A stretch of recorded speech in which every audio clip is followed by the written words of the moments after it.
ਕੁੱਤਾ ਚੰਗਾ। ਕਿਸੇ ਫਕੀਰ ਨੇ ਕੁੱਤੇ ਨੂੰ ਪੁੱਛਿਆ, ਕਹਿੰਦੇ ਕੁੱਤਿਆ ਤੂੰ ਧਰਤੀ ਦੇ ਉੱਪਰ ਬਾਥਰੂਮ ਕਿਉਂ ਨਹੀਂ ਕਰਦਾ, ਤੈਨੂੰ ਇਹ ਕੰਧਾਂ ਹੀ ਮਿਲਦੀਆਂ ਨੇ ਬਾਥਰੂਮ ਕਰਨ ਲਈ। ਦੇਖੋ ਕਿੰਨਾ ਸੋਹਣਾ ਜਵਾਬ ਦਿੱਤਾ ਉਹਨੇ। ਕਹਿੰਦੇ ਜੀ ਕਿਵੇਂ ਕਰਦੇ ਆ? ਕਹਿੰਦੇ ਕਿਉਂ? ਕਹਿੰਦਾ ਮੈਨੂੰ ਡਰ ਲੱਗਦਾ ਇਸ ਧਰਤੀ ਤੇ ਬਹਿ ਕੇ ਕਿਸੇ ਭਗਤ ਨੇ ਕਿਸੇ ਫਕੀਰ ਨੇ ਭਗਤੀ ਕੀਤੀ ਹੋਣੀ, ਮੈਂ ਉਹਨੂੰ ਕਿਵੇਂ ਗੰਦਾ ਕਰ ਦਿਆਂ। ਕਹਿੰਦੇ ਮੇਰੇ ਕੋਲੋਂ ਨਹੀਂ ਬਾਥਰੂਮ ਕਰੇਗਾ। ਕੋਈ ਨੰਗਿਆ ਹੋਊਗਾ ਇਸ ਰਾਜ ਨੂੰ, ਮੇਰੇ ਕੋਲੋਂ ਨਹੀਂ। ਕੁੱਤਾ ਸਿਆਣਾ ਕਹਿੰਦਾ ਕਿਉਂ ਭੌਂਕਦਾ? ਕਹਿੰਦਾ ਭੌਂਕਦਾ ਤਾਂ ਮੈਂ ਇਹਨਾਂ ਲੋਕਾਂ ਨੂੰ ਕਹਿ ਰਿਹਾ ਜਾਗ ਜਾਓ।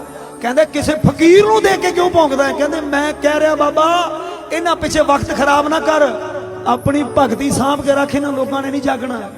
ਮੈਂ ਤਾਂ ਕਹਿੰਦੇ ਫਕੀਰਾਂ ਨੂੰ ਦੇਖ ਕੇ ਭੌਂਕਦਾ। ਤੁਸੀਂ ਦੇਖੋ ਕਦੋਂ ਮੰਗਣ ਵਾਲਾ ਕੋਈ ਫਕੀਰ ਆਉਂਦਾ ਨਾ, ਕੁੱਤੇ ਭੱਜ ਭੱਜ ਕੇ ਉਹਨੂੰ ਪੈਂਦੇ। ਇਸ ਕਰਕੇ ਨਹੀਂ ਵੀ ਉਹ ਦੁਨੀਆ ਤੋਂ ਲੱਗ ਹੈ, ਉਹਨੂੰ ਤਾਂ ਭੌਂਕਦਾ। ਕਹਿੰਦੇ ਇਹਨਾਂ ਪਿੱਛੇ ਟਾਈਮ ਖਰਾਬ ਨਾ ਕਰ, ਇਹਨਾਂ ਨੇ ਨਹੀਂ ਜਾਗਣਾ, ਇਹ ਸੁੱਤੇ ਰਹਿਣਗੇ, ਤੂੰ ਆਪਣੀ ਭਗਤੀ 'ਚ ਮਸਤ ਰਹਿ। ਓਏ ਆਪਾਂ ਕੁੱਤਿਆਂ ਨਾਲ ਵੀ ਗਏ ਗੁਜ਼ਰੇ ਯਾਰ।